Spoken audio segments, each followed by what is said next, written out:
I want a food truck. I have no money and I've got bad credit. What can I do? Let's talk about that today on 10-Minute Food Truck Training. Membership means more with American Express Business Gold. Earn 4 times membership rewards points in your top 2 eligible spending categories every month, including eligible U.S. advertising purchases and select media, and U.S. purchases at restaurants, including takeout and delivery. What are you waiting for? Get the card that flexes with your spending every month. Terms and points cap apply. Learn more at americanexpress.com/business-gold. Amex Business Gold Card. Built for business by American Express.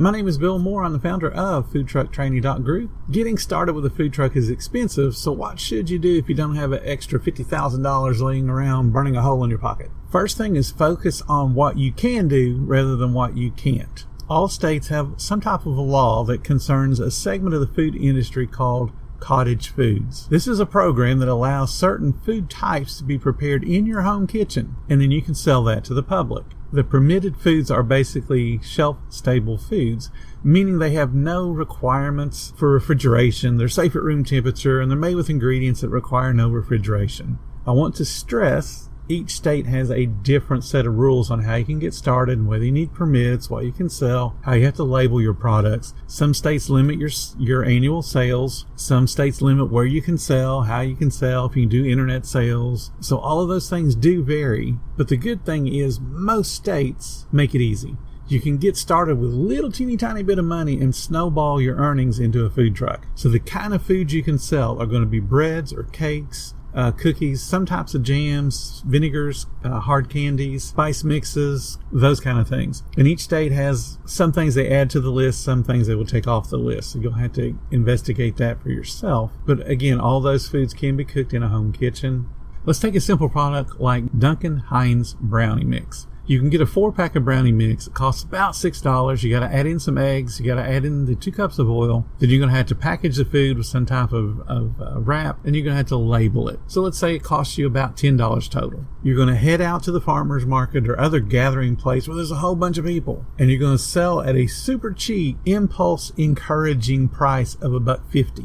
And when you consider $1.50 to same size brownie being sold from a sub shop, they usually sell to sub shop for about $3 to $4. So you're undercutting those folks. This will yield you enough profits, or enough portions rather, to create $100 worth of sales out of that $10. So if you're a friendly, enthusiastic salesperson, you're going to turn that $10 probably into about $108 really. That leaves you $98 worth of profit. And that's the beginning of your food truck. So now you've proved yourself you can sell food. You want to start building your free social media pages, not going to cost you anything. You want to invite your friends, your family, your coworkers, and then get them to invite friends and family and coworkers. And tell your story about why you're doing cottage foods and how it's going to be your stepping stone to owning your own business, and own business being your food truck. Explain your story in emotional terms so people will be interested and they'll be invested in your journey, and they'll want to support you and support your dreams. Even if they can't come out and buy a brownie every week, they might send some friends out or help to expand your reach on social media. So you got to tell your story. You just can't go buy a box of brownies, go set up a table somewhere and hope somebody comes and buys it. You have to take action. So the next week, you're going to take 25% of the profit you made. So in our case, we'll just round it up and say it's $25, and you're going to buy more supplies. And then you're going to take the remainder of the money of that profit, you're going to set it aside. That's going to be your nest egg for your food truck, and you don't touch that. So the next week, with a slightly expanded offering where you have more food and you can vary your food, you can get into breads or cookies or whatever you feel comfortable making. Let's say that you're able to now generate $200, and you're going to follow that same pattern for the next week. You're going to set aside 25% of that $200, so roughly $50, to buy more product, and then the rest of the money gets set aside for your food truck dream. So what do you think you could do if every weekend, every Saturday and Sunday, you go out and do that, and you keep growing your product line as long as you can sell it all? Because the idea when you're doing cottage foods is to sell out.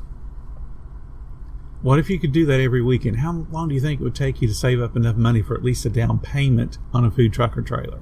So what if you add some other simple foods that are, again, cottage food legal? So you could add on prepackaged drinks like cans of soda, bottles of water, that type of thing. What if you have a bread maker? You could add on artisan bread, because those things can be sold for $5 to $8 per loaf. And then if you decide to do some cookies and other sweet things, you have all that product laying out and gives you a more substantial footprint, and it helps you to create more excitement around your tiny little business. How about taking some pictures of all your food before you individually package it up? Take a stack of brownies, put it on a nice little plate, maybe some cookies along with it, and then take some photographs of that before you individually package it. So when you set up a display at your market, your farmer's market, or wherever you're setting up, you can show how a business could reward their staff with your little gift basket of brownies and cookies. So it gives them some ideas of, hey, I could take this package basket of brownies and cookies and reward my staff Monday morning. You might even be able to set up a future sale where they say, hey, I don't want to be able to buy this until Wednesday.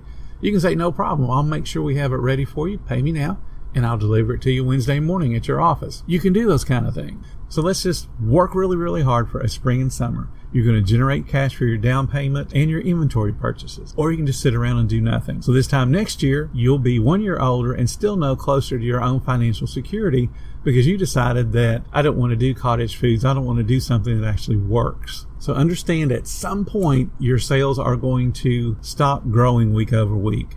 A farmer's market will only support so many sales of a particular item, and then you won't cease growing. So at that point, you either decide, well, the income I've got coming in is awesome, so I'll just stay at this level, which is no problem, or you can move to a farmer's market or a different venue that will generate more sales. That's going to be up to you to decide. This will be one of your first official business decisions that you'll have to make. But if the sales week over week is where you need it to be so you can see the dream of your food truck coming true, go ahead and stay there. At some point, you may want to go ahead and take some of that money you've been setting aside and start to invest in things you'll be able to use in the future, like perhaps starting with a tent or some tables, getting some display stands, that type of thing, maybe some marketing flags, something to expand your physical footprint and get more attention when you're at the farmer's market. So that food still is being invested, or that money rather, is still being invested towards your food truck dream by buying a little bit of equipment now to increase your footprint and hopefully generate more sales.